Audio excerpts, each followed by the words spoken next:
لوحات فنية لفتت الأنظار بفضل تميزها.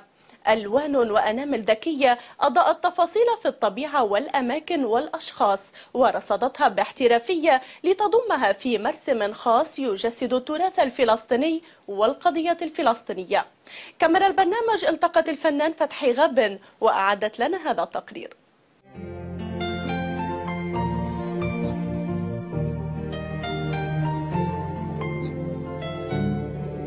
لوحة فنية جسدت معركة عين جالوت، استغرق رسمها 4 سنوات مليئة بالألم النفسي والمعاناة الاقتصادية التي لم تمنع الفنان الفلسطيني فتحي غبن من التذكير بالوحدة العربية الإسلامية عندما تجلت في معركة غيرت وجه الشرق. عرضها الفنان في لوحة فنية حملت في مضامينها رسائل عدة.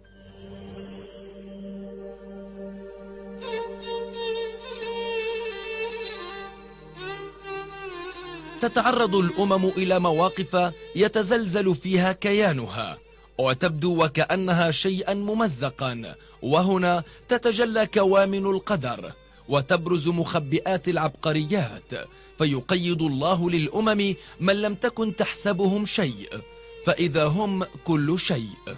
وأكمل غبن: قرأت المعركة وعشت الوحدة وشعرت بالنصر وصورتها بريشة التي مزجت اللون والحركة في لوحة حية تحاكي المعركة.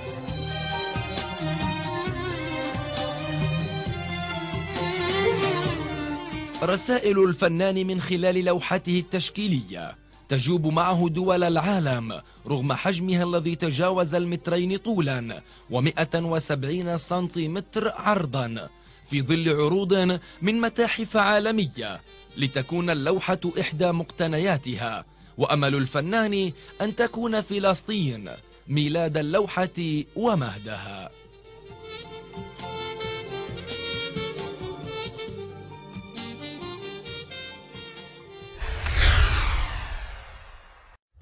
نفتح نافذة أخرى على إيران، حيث يعتقد السكان